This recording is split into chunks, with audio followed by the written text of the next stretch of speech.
নমস্কার, আমি মঞ্জু ভট্টাচার্য। আমার গল্প পাঠ আসরে আপনাকে স্বাগত জানাচ্ছি।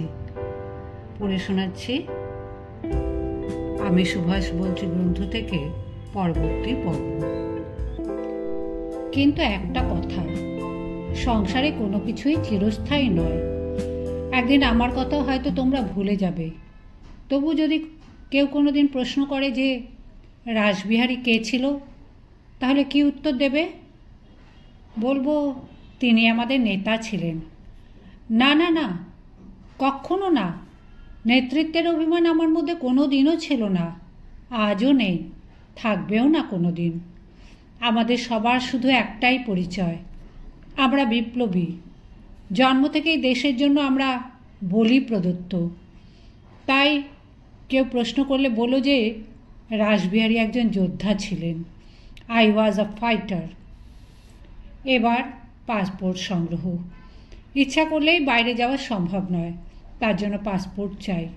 সেখানেও রাসবিহারী এক ও অদ্বিতীয় মহানায়ক। নইলে মাথার দাম যার লক্ষ টাকা, সেই লোক কখনো নিঃসংকোচে প্রকাশ্য দিবালোকে রাইটার্স বিল্ডিংয়ে গিয়ে হাজির হতে পারে? এমন অসম্ভব কথা চিন্তা করতে পারো একবার? রাসবিহারী কিন্তু তাই করলেন। শটান পাসপোর্ট অফিসে ঢুকে তিনি প্রশ্ন করলেন, may I see passport officer? Yes, I am the passport officer, please take your seat. শিষ্টাচার জানিয়ে আসন গ্রহণ করতে বললেন ইংরেজ ভদ্রলোকটি। Thank you. I am Raja P.N. Tagore, poet Tagore's relative. I am glad to meet you. What can I do for you? I want a passport for Japan. You must have seen in the newspaper that poet Tagore is shortly going to visit Japan. I am going there as his emissary to make the necessary arrangements for his stay there. অর্থাৎ আমি কবিগুরুর আত্মীয় রাজা P.N. ঠাকুর। কবি শিগগির Japan যাচ্ছেন। আমাকে আগে থেকেই সেখানে গিয়ে তার জন্য যাবতীয় বন্দোবস্ত করতে হবে। সুতরাং অবিলম্বে পাসপোর্ট চাই। এতটুকু আপত্তি করলেন না passport officer. Poet Rabindranath Japan যাচ্ছেন এ তো সবাই জানে, সংবাদপত্রেই তার বিস্তৃত বিবরণ বেরিয়েছে। সুতরাং আপত্তির কোনো প্রশ্নই ওঠে না। কিছুক্ষণের মধ্যেই পাসপোর্ট নিয়ে দিব্যি বেরিয়ে গেলেন রাসবিহারী। তারপরই ফকিরচাঁদ মিত্র স্ট্রিটের গুপ্ত আস্তানায়। ঈশ্বরকে ধন্যবাদ যে পাসপোর্ট পেতে দেরি হয়নি। অবশ্য হবার কথাও নয়। একে রাজা বাহাদুর, তার উপর আবার পোয়েট রবীন্দ্রনাথের সেক্রেটারি, এ কি চারটিখানি কথা? 12ই মে 1915 সাল। রবীন্দ্রনাথের আত্মীয় ও একান্ত সচিব P.N. ঠাকুর পরিচয়ে জাপানি জাহাজ সানুকি মারুর ডেকে দাঁড়িয়ে শেষবারের মতো নিজের জন্মভূমিকে দেখে নিলেন রাসবিহারী। দু চোখে তার বাঁধনহারা অশ্রু। এই দেশ, এই মাটি তার কত প্রিয়। কত দিবারাত্রির স্বপ্ন জড়ানো এই সুজলা সুফলা বাংলাদেশ। আজ সেই একান্ত প্রিয় জন্মভূমি ছেড়ে তাকে চলে যেতে হবে অনেক দূরে। মন সায় দেয় না, দেহ সারা জাগায় না, তবু যেতেই যে হবে। দু চোখে গভীর তৃষ্ণা নিয়ে শেষ পর্যন্ত খিদিরপুর ডকের 12 নম্বর জেটিতে দাঁড়িয়ে রইলেন অন্তরঙ্গ সহচর শচীন সান্যাল আর গিরিজাবাবু। বুকের মধ্যে অসহ্য যন্ত্রণা, মুখে তারই প্রতিচ্ছায়া। আশ্চর্য মানুষ, শুধু দিয়েই গেলেন চিরদিন। এমনকি শেষ মুহূর্তে নিজের রিভলভারটা পর্যন্ত তুলে দিয়ে গেলেন তাদের হাতে। বিনিময়ে কোনো দিনও কিছু চাইলেন না কারো কাছে। ওই যে সানুকি মারু জাহাজটা একটু একটু করে দূরে অদৃশ্য হয়ে যাচ্ছে রাসবিহারীকে নিয়ে। না, আর কিছুই দেখা যাচ্ছে না। শুধু আকাশের বুকে খানিকটা কালো ধোঁয়া ছাড়া আর কোনো কিছুই নজরে পড়ে না। অগ্নিযুগের মহানায়ক চিরদিনের জন্যেই চলে গেলেন তার একান্ত প্রিয় জন্মভূমির মায়া কাটিয়ে। এবার তোমাকে আমি রাসবিহারীর পরবর্তী ঘটনাবহুল জীবন সম্বন্ধে সংক্ষেপে কিছু বলবো মল্লিকা। সানুকি মারু জাহাজ যোগে 22 মে সিঙ্গাপুর, 29 হংকং, 30 জুন 1915 রাতে 11টা 30 মিনিটে 5ই জুন জাপানের কোবে বন্দরে। পরিচয় হলো মহাচীনের সংগ্রামী যোদ্ধা সান ইয়াতসেনের সঙ্গে। একই পথের পথিক, তাই সখ্যতা গড়ে উঠতে দেরি হলো না দুজনের মধ্যে। দিন কয়েকের জন্য সাংহাই উদ্দেশ্য সহকর্মীদের জন্য ভারতবর্ষে কিছু অস্ত্রশস্ত্র প্রেরণ করা। জার্মান দূতাবাসের সাহায্যে চীনা এজেন্টের মাধ্যমে পাঠানোও হলো কিছু অস্ত্রশস্ত্র, কিন্তু শেষ পর্যন্ত সেসব আর কোনো কাজেই এলো না। মাঝপথে সমস্ত অস্ত্রশস্ত্র ধরা পড়ে গেল ব্রিটিশদের হাতে। সাংহাই থেকে আবার জাপানে। খবরটা কিন্তু ব্রিটিশ সরকারের জানতে খুব একটা দেরি হয়নি মল্লিকা। সঙ্গে সঙ্গেই কড়া নোট। রাসবিহারী এবং আমেরিকা থেকে আগত বিপ্লবী হেরম্বগুপ্তকে জাপান থেকে বহিষ্কার করতে হবে অবিলম্বে। রাজি হলো জাপান। কোথাকার কে রাসবিহারী, তার জন্য তারা ব্রিটিশের সঙ্গে বিবাদ করতে রাজি নয়। সঙ্গে সঙ্গে নোটিশ জারি করা হলো রাসবিহারী ও হেরম্বগুপ্তের ওপর, অবিলম্বে তোমাদের চলে যেতে হবে জাপান ত্যাগ করে। মনে রেখো, শেষ তারিখ 2রা ডিসেম্বর। ভাবনায় পড়ে গেলেন রাসবিহারী। কঠিন সমস্যা, কি করা যায় এখন এই পরিপ্রেক্ষিতে? বুদ্ধি দিলেন সান ইয়াতসেন। এক্ষুনি তুমি চলে যাও মিৎসুতো আমার কাছে। তোমার শুধু জাপানের শক্তিশালী বামপন্থী দল ব্ল্যাক ড্রাগনের অবিসম্বাদী নেতাই নন, মানুষ হিসেবেও তিনি অতুলনীয়। হিসেবে ভুল হয়নি সান ইয়াতসেনের। খবর শুনে দুজনকেই তিনি নিজের গৃহে স্থান দিলেন পরম সমাদরে। 1 ডিসেম্বর, আর একদিন মাত্র বাকি। তারপরে দুজনকে বিদায় নিতে হবে জাপান থেকে।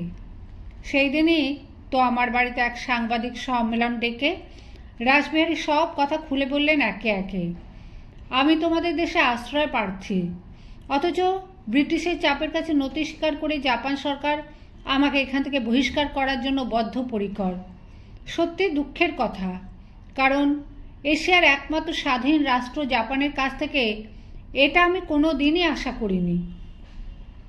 পরদিনই এ খবর প্রকাশিত হলো জাপানের প্রতিটি সংবাদপত্রের পাতায়।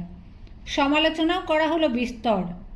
রাসবিহারী আমাদের আশ্রয় প্রার্থী, অথচ সরকার তাকে তুলে দিতে চাইছে তার পরম শত্রু ব্রিটিশের হাতে। কখনো না, প্রতিবাদ জানালো ব্ল্যাক ড্রাগন পার্টি। আশ্রয় প্রার্থীকে শত্রুর হাতে তুলে দেওয়া হলে ব্ল্যাক ড্রাগন পার্টি কিছুতেই তা সহ্য করবে না। 2রা ডিসেম্বর, আজ রাসবিহারীকে চলে যেতে হবে জাপান থেকে। সন্ধ্যা পর্যন্ত সময়, তারপরে শেষ বিদায়। ওদিকে পুলিশ বাহিনী তখন প্রস্তুত, আর কয়েক ঘন্টা মাত্র। তার মধ্যে ওরা চলে যায় তো ভালোই, নয়তো সঙ্গে সঙ্গে গ্রেপ্তার। নির্দিষ্ট সময় উত্তীর্ণ হবার সঙ্গে সঙ্গেই পুলিশ এসে হাজির হলো তো আমার বাড়িতে। কোথায় ওরা? শিগগির ওদের তুলে দাও আমাদের হাতে। ওরা নেই তো আমার সংক্ষিপ্ত উত্তর। অনেক আগেই ওরা বিদায় নিয়ে চলে গেছে এখান থেকে। সত্যিই তাই। তন্ন তন্ন করে সর্বত্র খুঁজে দেখা হলো, কিন্তু কোথায় রাসবিহারী, কোথায় হেরম্বগুপ্ত? আশ্চর্য, কেউ নেই। পুলিশ বাহিনী অবাক। তাই তো, গেল কোথায়? হাওয়ায় উবে গেল নাকি লোক দুটো? ওরা তখন এক রুটি কারখানার মালিক মিস্টার সোমার আশ্রয়ে। খবরের কাগজ থেকে সব কিছু জানতে পেরে তিনি নিজেই আগ্রহ করে তাদের স্থান দিয়েছেন পরম সমাদরে।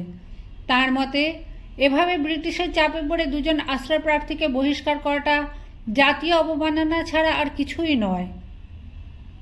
শুরু হলো ঠান্ডা লড়াই। একদিকে জাপ সরকার, অন্যদিকে ব্ল্যাক ড্রাগন পার্টি। কেউ কারো দাবি ছাড়তে রাজি নয়, দুপক্ষই সমান। পরিস্থিতি লক্ষ্য করে ভাবনায় পড়ে গেল ব্ল্যাক ড্রাগন পার্টি। ইতিমধ্যে হেরম্বগুপ্ত চলে গেছেন আমেরিকায়, রয়েছেন রাসবিহারী একা।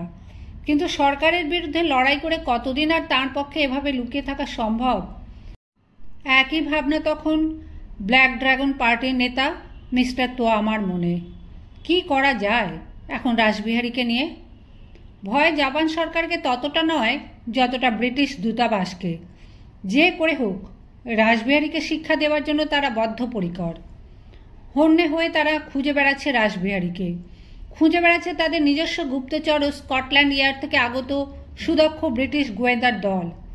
এমনকি সুযোগ পেলে তারা তাকে হত্যা করতেও পিছপা নয়। এ অবস্থায় রাসবিহারীকে বাঁচাতে হলে চাই এমন একজন মানুষ যিনি দিন রাত্রি সর্বক্ষণের জন্য তাকে আগলে রাখতে সক্ষম। কে সেই লোক যার ওপর এ ব্যাপারে পুরোপুরিভাবে নির্ভর করা চলে?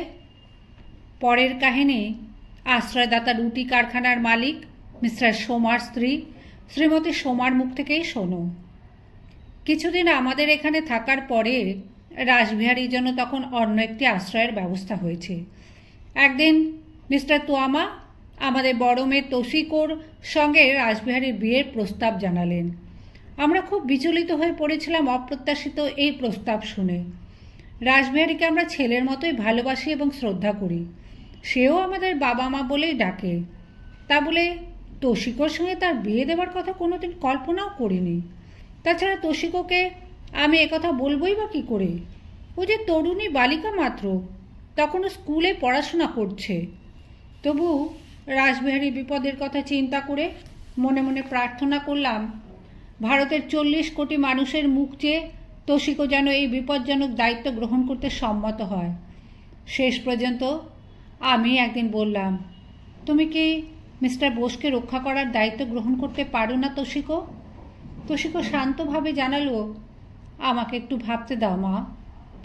1 মাস বাদে তোশিকো কুণ্ঠিত নত মুখে জানালো, তাই হোক মা, আমি মনস্থির করেছি। অশ্রুসজল কণ্ঠে বললাম, এখনও ভেবে দেখো তোশিকো, এ বিয়ে কিন্তু মোটেই আনন্দদায়ক হবে না। তোশিকো তখন দৃঢ় সংকল্প। I explain the situation again and again. She was determined. 1918 সালের জুলাই মাসে বিবাহ উৎসব অনুষ্ঠিত হলো সবার অগোচরে। পৌরোহিত্য করলেন মিস্টার তোয়ামা স্বয়ং। নতুন জীবন, নতুন পরিবেশ, কিন্তু কোথায় নিশ্চয়তা, কোথায় কি? পলাতক জীবন। এ জীবনে পদে পদে ভয়, পদে পদে সংশয়।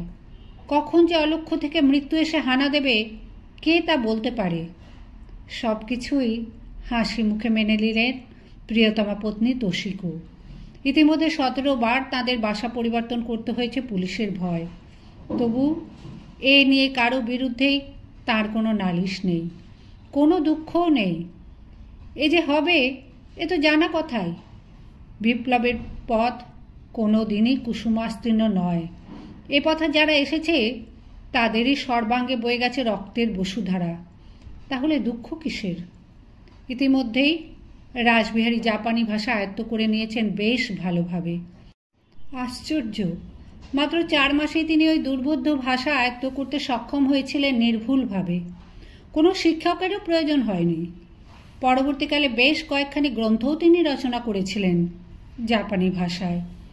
সুধী মহলে তার সাড়াও জাগিয়েছিল প্রচুর। দুঃসহ জীবনের অবসান ঘটল দীর্ঘ 8 বছর বাদে 1923 সালের জুলাই মাসে। সেই দিনই সর্বপ্রথম তিনি স্বীকৃতি পেলেন জাপানি নাগরিক বলে। যেন হাঁপ ছেড়ে বাঁচলেন রাসবিহারী। মুক্তি, মুক্তি, অবারিত মুক্তি। দুঃখ রজনীর অবসান ঘটেছে। আর ভয় নেই, কোনো বিধিনিষেধও নেই। এবার নিশ্চিন্ত নিরুদ্বেগ শান্তি। কোথায় শান্তি, কোথায় কি? সুখের দিনের প্রারম্ভেই হারাতে হলো প্রিয়তমা পত্নী তোশিকাকে। 1925 সালের 4 মার্চ সর্বম সাহা তোশিকো শেষ নিঃশ্বাস ত্যাগ করলেন একটি পুত্র ও কন্যা রেখে। মল্লিকা, তুমি তো একালের মেয়ে, পারো কি তুমি একবার নিজেকে তোশিকোর ভূমিকায় কল্পনা করতে?